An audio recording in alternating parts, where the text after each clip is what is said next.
Donc nous allons prendre la voie d'enfance de Sainte Thérèse de l'Enfant Jésus. C'est un petit peu la suite d'une précédente conférence que j'ai donnée ici.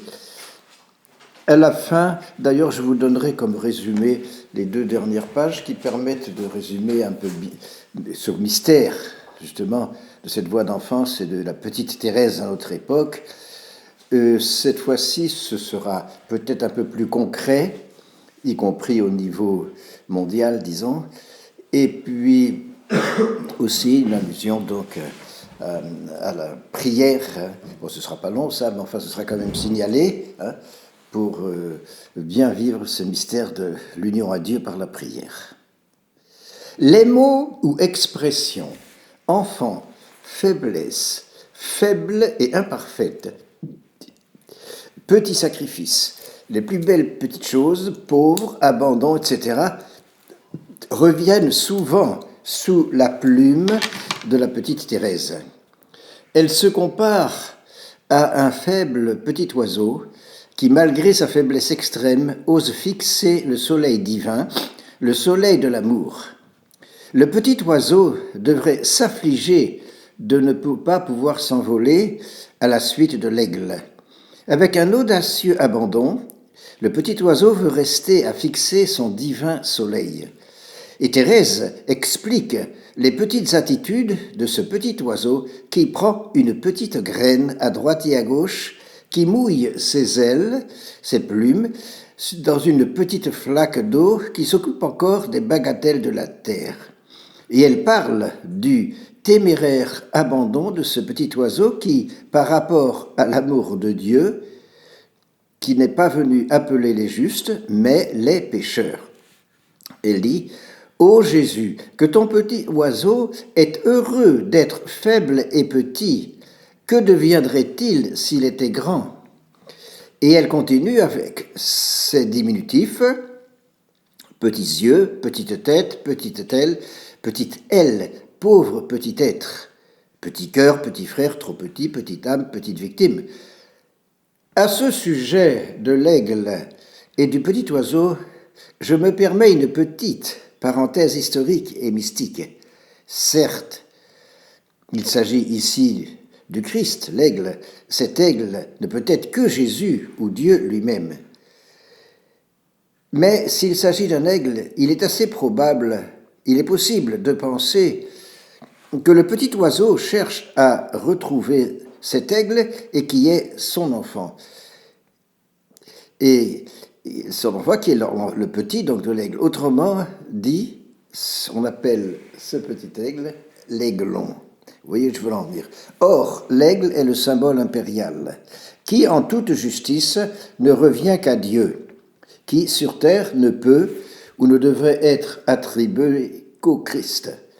En grec, le terme kurios, comme on dit Kyrie, Seigneur, est essentiellement un attribut impérial. C'est pourquoi il est justement attribué au Christ, qui est le seul kurios, le seul Seigneur. À tort ou à raison, de façon plutôt imparfaite, certains hommes sur terre, par la force surtout, se sont attribués le titre impérial et ont pris comme emblème l'aigle, que ce soit les Romains, que ce soit les Germains, ou que ce soit au début du XIXe siècle, Napoléon. Or, ce personnage symbolisé par l'aigle a eu un fils, mort jeune et sans pouvoir, que la tradition a appelé l'aiglon. Thérèse de l'Enfant Jésus est donc le véritable aiglon. Il ne faut pas oublier qu'à l'époque de Thérèse, je crois que c'est Edmond Rostand qui a fait une célèbre pièce, l'aiglon, dont on a beaucoup parlé. Et même si la petite Thérèse n'était pas ne savait pas forcément toutes choses, sans doute ça a dû l'influencer dans le fait qu'elle se prenait comme ça pour la fille.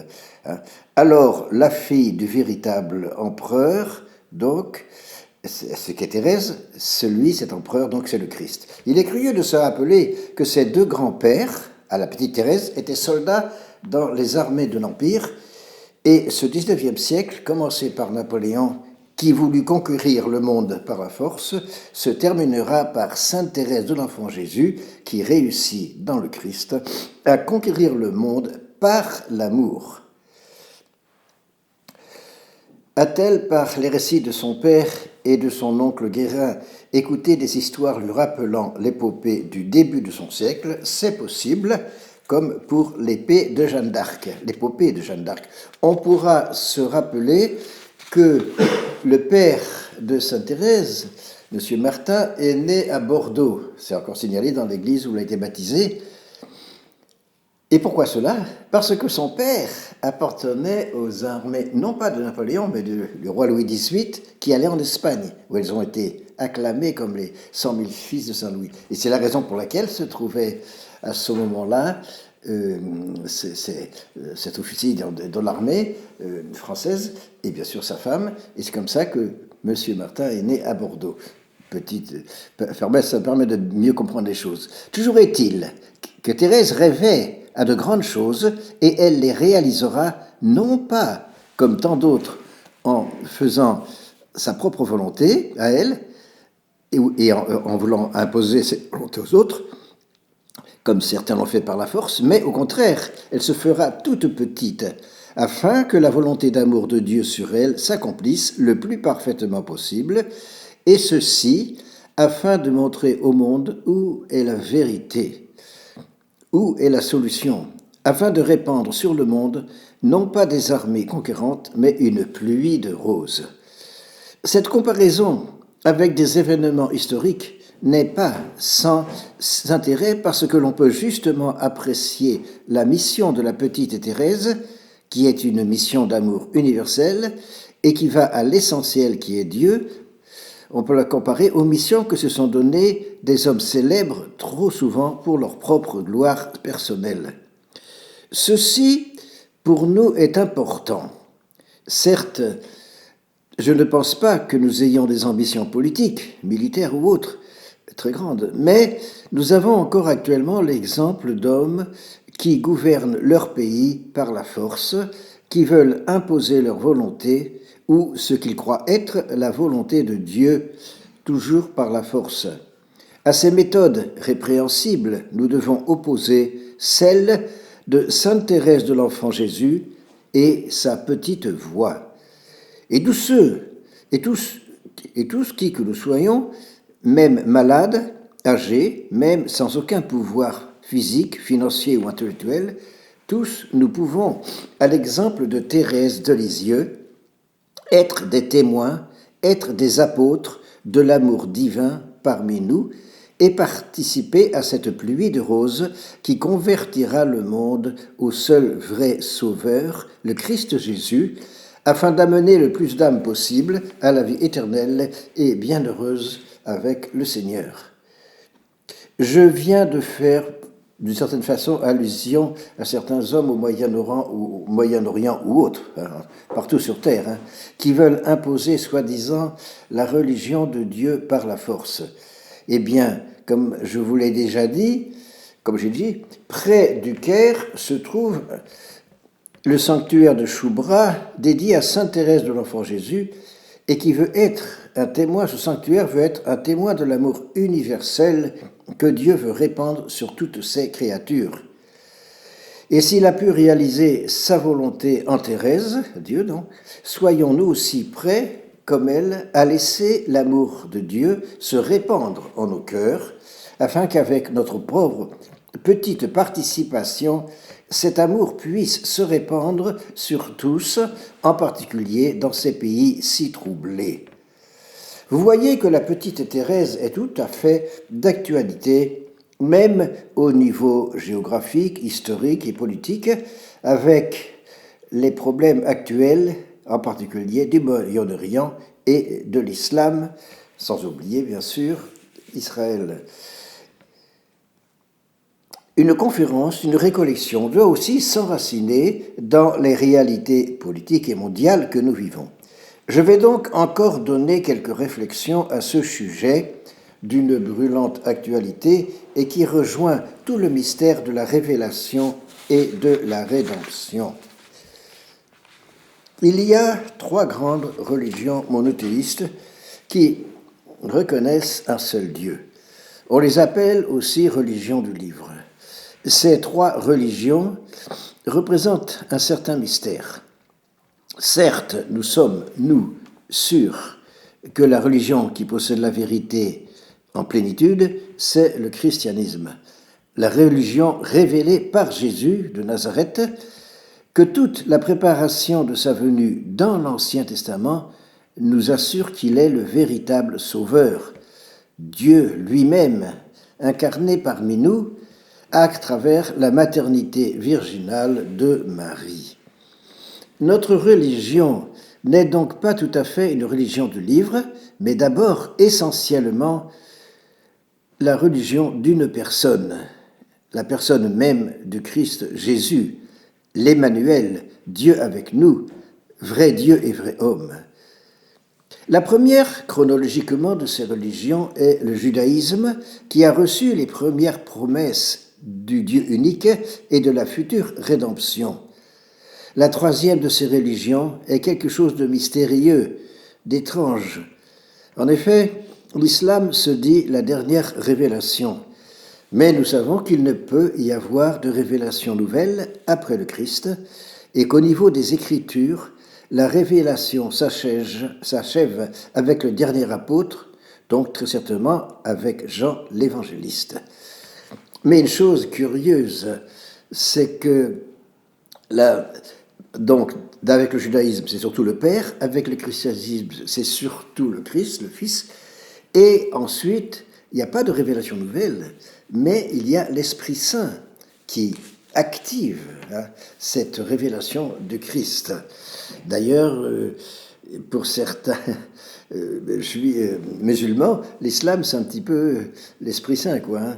Alors donc, bien sûr, ce n'est pas exact, mais c'est un signe. Or, au Moyen-Orient, actuellement, on se trouve en présence ces trois religions, et plus particulièrement dans ce que l'on appelle la Terre Sainte, c'est-à-dire celle où s'est incarné et où a vécu le Saint des Saints, Dieu lui-même, en la personne de son Fils. C'est pourquoi donc cette terre devrait être sainte. Or, les membres de ces trois religions, surtout dans cette région du Proche-Orient, sont animés d'une grande animosité les uns par rapport aux autres, surtout bien sûr entre juifs et musulmans. Cela va jusqu'à la guerre déclarée ou aux attentats terroristes, aux assassinats, etc. Au niveau politique, les juifs se trouvent dans leur État. Israël et leur État, Israël fondé après la dernière guerre et le génocide qui les a décimés en Europe. Ils sont sur la terre sainte proprement dite. À titre personnel, ils sont aussi dans d'autres pays de cette région. Les chrétiens, au niveau politique, sont ou étaient au Liban surtout, pays très souvent célébré de façon plutôt élogieuse dans les Écritures. Mais ils sont, à titre personnel, les chrétiens, également dans les autres pays du Moyen-Orient. Les musulmans, au niveau politique, occupent donc pratiquement tous les pays de cette région du monde, mais sont aussi en Israël et au Liban. Et il y a des haines, comme celle entre Caïn et Abel. Il y a des assassinats ou des guerres larvées presque continuelles, comme actuellement. Alors, quelle est la solution ? La solution pour nous, qui avons la foi au Christ, la solution, la seule, c'est lui, le Christ, le prince de la paix, le roi de l'univers.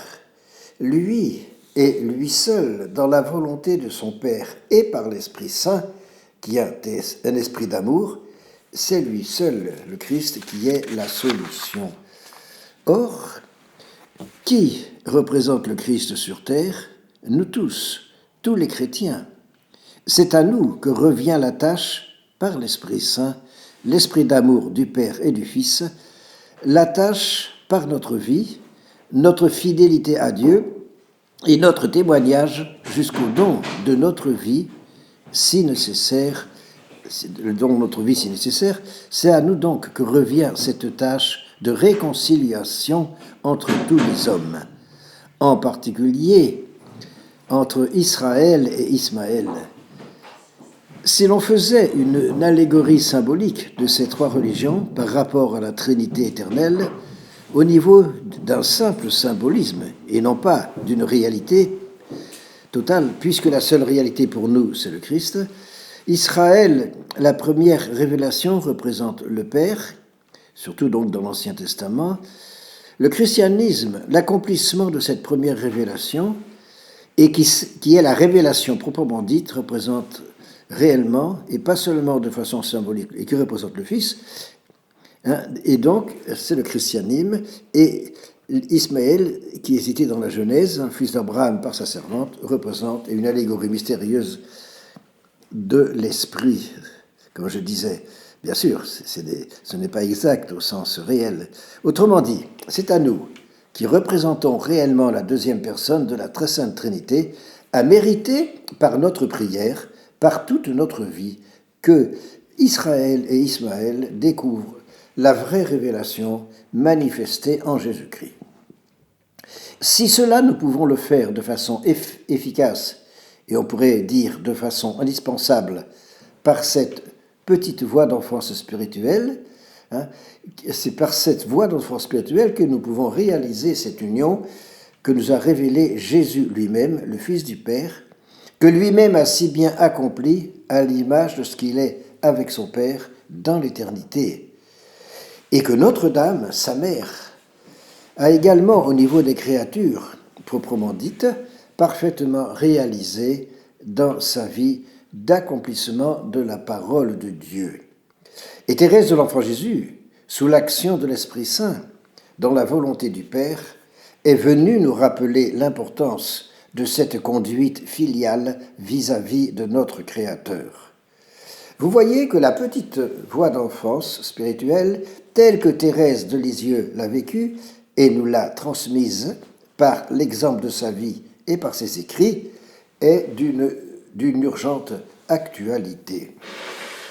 Puisque nous sommes ici de langue française, il est intéressant de noter que les Carmels de ces régions, le Caire en Égypte, Bethléem, Jérusalem, Nazareth en Israël, le Mont Carmel aussi, Haïssa au Liban, voire Alep en Syrie, sont de langue française et peuvent comprendre la petite Thérèse sans traduction. Au sens pratique, politique, je ne dis pas au sens des personnes. Pratiquement, le Liban chrétien, politiquement indépendant, n'existe plus, ou si peu. Ceci par l'union forcée, connue ou secrète, tacite ou implicite, entre l'islam, Israël, les Juifs et certains pays occidentaux plutôt orientés vers l'argent. L'islam espère maintenant, avec l'aide directe ou indirecte, achat d'armes à l'Occident, venir à bout d'Israël, comme ont essayé de le faire les nazis à la dernière guerre. La mission des chrétiens, notre mission donc, c'est de témoigner au maximum de Christ, de témoigner au maximum de l'amour de Dieu manifesté dans le Christ Jésus, unique médiateur et unique rédempteur. À qui irions-nous, dit saint Pierre, toi seul as les paroles de la vie éternelle. Cela, nous pouvons le faire à l'exemple de la petite Thérèse. Pourquoi le faire avec la petite voix d'enfance spirituelle qu'elle nous a rappelée? Parce que cette voix étant évangélique et parce qu'elle vient directement de Christ lui-même. Parce que nous sommes dans un monde compliqué et qu'il faut nous simplifier pour pouvoir lui transmettre à ce monde l'amour du Seigneur, sainte Thérèse de l'Enfant Jésus a vécu la dernière année de sa vie pratiquement en ayant perdu la foi. Elle ne croyait qu'à force de volonté. Et comme elle l'a dit elle-même, Dieu ne l'a pas éprouvée au-dessus de ses forces. Le Seigneur lui a envoyé cette épreuve que parce qu'elle était devenue capable de la supporter. Or, c'est justement la petite voix qui lui a permis de supporter cette tentation contre la foi. Dans le monde où nous sommes, sans la petite voix d'enfance spirituelle, il sera très difficile de rester dans la vraie foi et dans la charité universelle. Au Moyen-Orient, au Proche-Orient, la haine semble triompher. La petite voix d'enfance, c'est-à-dire de soumission totale à la volonté de Dieu, à son amour, est une spiritualité essentielle pour donner une réponse à cette haine. Et c'est cette attitude d'amour universel sous le regard de Dieu qui permet d'aimer donc au mieux tous nos frères humains, en particulier ceux qui ne partagent pas notre foi. Un enfant n'a pas d'arrière-pensée. Un enfant ne fait pas de différence entre les autres enfants de quelque religion, race ou pays où ils sont. Car l'important, c'est d'aimer sans restriction tous nos frères humains, mais en n'oubliant jamais que, bien sûr, le seul Rédempteur, c'est le Christ. S'il y a le problème non seulement des autres religions, il y a aussi celui de ceux qui ne croient à rien, au niveau transcendant. Or, Thérèse a subi, elle aussi, la tentation de l'athéisme, et grâce à sa simplicité d'enfant, totalement soumis à son Père des cieux, elle a vaincu cette tentation. Elle est, à son niveau, victorieuse de l'athéisme, car il s'agit de rester à la fois dans la vraie foi, que nous savons être Dieu, son amour manifesté en Jésus-Christ, son Fils, incarné de Marie-Élie Nazareth, la Vierge Immaculée. Et il s'agit de témoigner de cette vraie foi à tous nos frères humains. La petite voix nous rappelle qu'il faut aimer tous les hommes et que c'est cet amour qui permettra à ceux qui n'ont pas la foi ou la vraie foi de la découvrir par l'amour que nous leur témoignons au nom de Dieu. Et Thérèse de Lisieux, l'enfant chéri du monde, par les miracles qu'elle a obtenus du Seigneur pour tous les hommes, quels qu'ils soient, nous montre que sa petite voix est la bonne solution.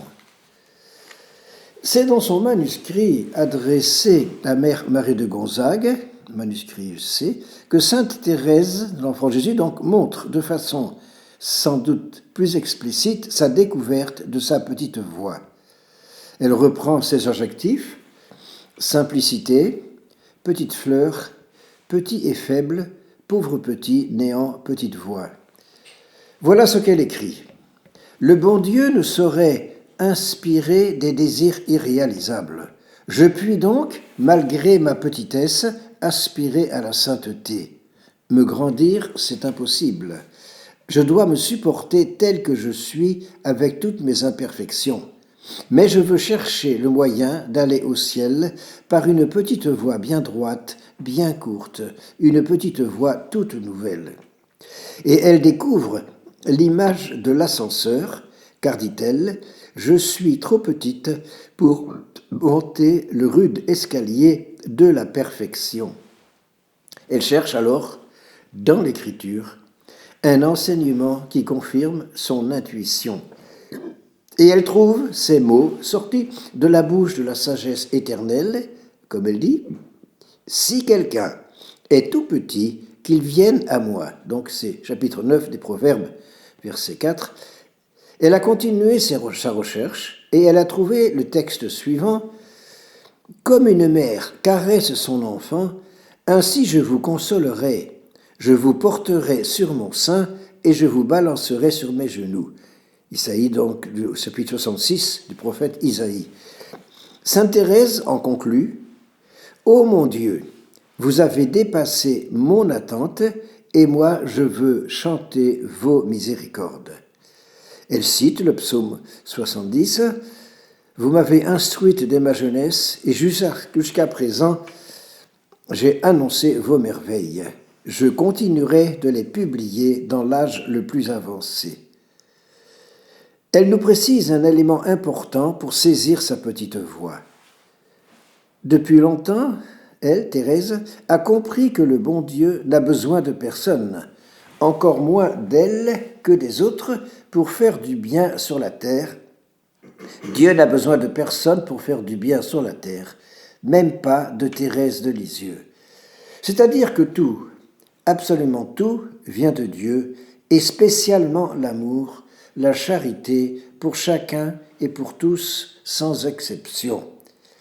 Et donc, comme elle l'a souvent dit, ce ne sont pas nos œuvres qui comptent, elles ne sont qu'un moyen pour montrer notre bonne volonté, pour montrer notre foi. Ce qui compte, c'est notre amour. Et cet amour vient de Dieu seul. En vivant la petite voie d'enfance, on se rend apte à recevoir le mieux possible cet amour divin pour le répandre ou aider à ce qu'il se répande. Nous avons tendance à être trop compliqués. Notre orgueil, notre suffisance font obstacle à l'accomplissement de la volonté de Dieu sur nous et font obstacle à la venue de son amour en nous et donc empêchent l'amour de Dieu de se répandre sur tous nos frères. En particulier sur ceux qui ne connaissent pas cet amour, son amour que Jésus est venu nous révéler. Sainte Thérèse de l'Enfant Jésus va donc finir sa vie terrestre à la fois dans l'obscurité. Elle nous dit « Ce n'est plus un voile pour moi, c'est un mur qui s'élève jusqu'aux cieux. Lorsque je chante le bonheur du ciel, l'éternelle possession de Dieu, je n'en ressens aucune joie, car je chante simplement ce que je veux croire. » Elle nous montre ainsi la qualité de son espérance, car la foi doit être suivie de l'espérance. Et lorsque l'on n'a pas de consolation, le mérite de l'espérance n'en est que plus grand. De plus, elle avait la joie de vivre auprès de ses sœurs, même si, à ce sujet, elle ne voulut aucune consolation particulière, aucune dérogation à la règle. Or, il est question qu'une de ses sœurs, sœur Agnès, ou elle-même, soit envoyée dans les pays lointains. Et également pour sa sœur Geneviève, Céline. C'est donc ainsi la purification des affections. Ces épreuves vont permettre à notre petite sainte d'approfondir le mystère de la charité, le mystère de l'amour. Et cela en découvrant le second commandement qui est semblable au premier et qui est d'aimer son prochain comme soi-même. Elle cite alors les paroles de Jésus au chapitre 13 de Saint Jean. « Je vous fais un commandement nouveau, c'est de vous entraimer et que, comme je vous ai aimé, vous vous aimiez les uns les autres. La marque à quoi tout le monde connaîtra que vous êtes mes disciples, c'est si vous vous entraimez. » Et Thérèse constate que Jésus ne pouvait guère aimer les disciples à cause de leur qualité, vu que celle-ci était plutôt réduite chez eux. Ils étaient pauvres, pécheurs, ignorants et remplis de pensées terrestres. Et cependant, constate-t-elle, Jésus les appelle ses amis, ses frères. Il veut les voir régner avec lui dans son royaume. Et pour leur ouvrir ce royaume, il veut mourir sur une croix, car il n'y a pas de plus grand amour que de donner sa vie pour ceux qu'on aime. Cela permet à Thérèse de comprendre que son amour pour ses sœurs est encore bien imparfait, car la charité parfaite consiste à supporter les défauts des autres, à ne point s'étonner de leurs faiblesses. Et pour elle, cet amour ne doit pas rester caché et réservé à ceux qui nous sont chers, mais il doit rayonner pour tous ceux qui sont dans la maison sans excepter personne. Elle découvre que déjà dans l'Ancien Testament, le Seigneur nous avait demandé d'aimer notre prochain comme nous-mêmes. Confère donc le Lévitique, chapitre 19, verset 18. Mais que Jésus lui donne son commandement nouveau, qui est d'aimer notre prochain comme lui, Jésus, l'a aimé. L'amour, la charité, ne vient plus de nous, mais de Dieu lui-même. C'est l'aboutissement de la petite voie d'enfance spirituelle. Dieu veut que nous soyons simples comme des enfants, afin de pouvoir que lui-même puisse agir en nous. Et elle s'écrie « Oh, que je l'aime, ce commandement nouveau, puisqu'il me donne l'assurance que votre volonté est d'aimer en moi tous ceux que vous me commandez d'aimer. Oui, je le sens. Lorsque je suis charitable, c'est Jésus seul qui agit en moi. Plus je suis uni à lui, plus aussi j'aime toutes mes sœurs. Il faut aimer les autres, ne pas tenir compte de leurs défauts et voir en eux-mêmes la plus petite perfection. Et cela, même si cela nous cause un tort. Et elle cite saint Paul, « Je me fais fort peu en peine d'être jugé par aucun tribunal humain.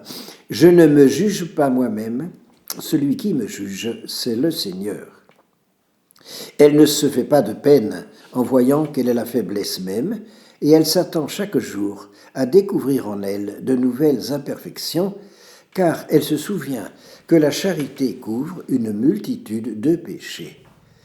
Elle continue son analyse de la charité en citant le chapitre 6 de saint Luc, verset 32, « Si vous aimez ceux qui vous aiment, quel gré vous en sera-t-on ? Car les pécheurs aiment aussi ceux qui les aiment. » Et il faut aimer, prouver notre amour en allant jusqu'au bout de la charité, c'est-à-dire jusqu'au détachement. Et elle cite ces paroles de Jésus, « Donnez à quiconque vous demande, et si l'on prend ce qui vous appartient, ne le redemandez pas. » Et elle constate que les enseignements de Jésus sont contraires aux sentiments de la nature. Sans le secours de sa grâce, il serait impossible non seulement de les mettre en pratique, mais encore de les comprendre. Pour elle, les plus belles pensées ne sont rien sans les œuvres. Et ces œuvres, c'est d'aimer notre prochain comme nous-mêmes et comme Jésus nous a aimés. Ce mystère de la charité explique la sainteté de la petite Thérèse et le pouvoir que le Seigneur lui a donné au ciel. Elle-même, dans les choses les plus petites et les plus simples, a essayé d'être la plus charitable possible, elle a essayé de s'oublier au maximum. Mais, sachant qu'elle ne pourrait aimer par elle-même, elle a compris que c'est Jésus lui-même qui devrait aimer en elle. Or, tout cela, elle l'a découvert en mettant en application sa petite voix, cette petite voix qui est de reconnaître le tout de Dieu et que tout vient uniquement de lui, qu'il nous est impossible d'aimer sans lui. Cet amour, c'est Jésus en nous, c'est son esprit, l'Esprit Saint qui est un esprit d'amour. Et cet esprit d'amour permet de dire « Abba, Père » à notre Père des cieux qui nous a créés, qui nous maintient dans l'existence. On sent, dit-elle, que faire du bien, c'est chose aussi impossible sans le secours du bon Dieu que de faire briller le soleil dans la nuit. La petite voix d'enfance spirituelle, c'est finalement la plus parfaite façon de réaliser le premier commandement, d'adorer Dieu le mieux possible. Tout ne nous vient que de Dieu et on ne peut recevoir cette force que de Dieu. Et cette force, c'est son Esprit Saint, son esprit d'amour, et on ne peut le faire que si l'on se fait tout petit pour le recevoir. Et cette réception de l'amour divin nous permet d'aimer en vérité notre prochain comme nous-mêmes, c'est-à-dire d'accomplir parfaitement le second commandement. Ah, dit-elle, c'est la prière, c'est le sacrifice qui font toute ma force. Ce sont les armes invincibles que Dieu m'a données. Elles peuvent bien plus que les paroles toucher les âmes. Elle va parler aussi de l'importance de la prière qu'elle compare à une reine qui, à chaque instant, a libre accès auprès du roi et qui peut obtenir tout ce qu'elle demande. Elle reconnaît avoir difficulté à réciter le rosaire car elle n'arrive pas à fixer son esprit. Toutefois, en ce qui concerne le rosaire, elle appartenait à la congrégation du rosaire lorsqu'elle était dans le monde et elle a fait un très beau texte justement à la gloire du rosaire. Un texte qui fait une page à peu près. Lorsque son esprit est dans une grande sécheresse, elle récite très lentement un Notre Père et la salutation angélique. Pour elle, la prière, comme nous l'avons déjà vu, c'est un élan du cœur. C'est un simple regard jeté vers le ciel, c'est un cri de reconnaissance et d'amour au sein de l'épreuve comme au sein de la joie. Enfin, c'est quelque chose de grand, de surnaturel, qui dilate l'âme et l'unit à Jésus. Donc c'est elle qui parle.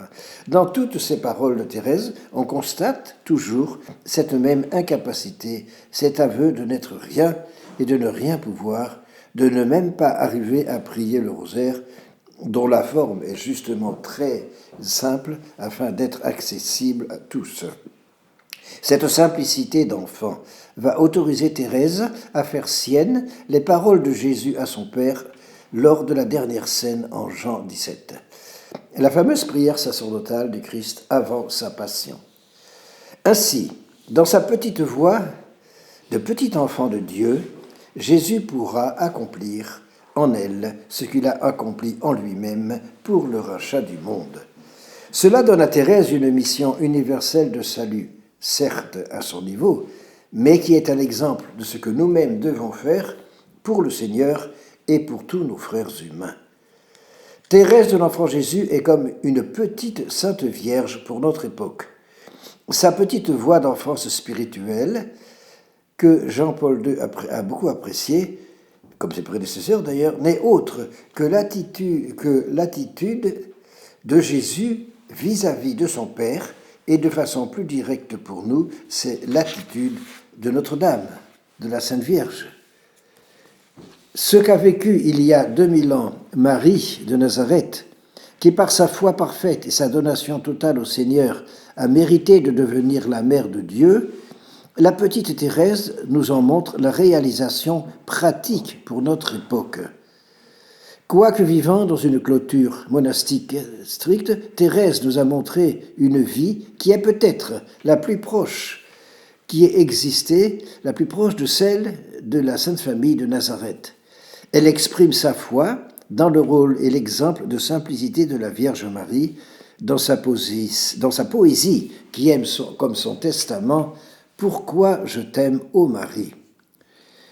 Thérèse ne fait pas d'études spéciales sur Notre-Dame, mais elle parsème tous ses écrits de sa présence, qui fait qu'elle est pratiquement la personnalité du Carmel qui cite le plus souvent la Mère de Dieu.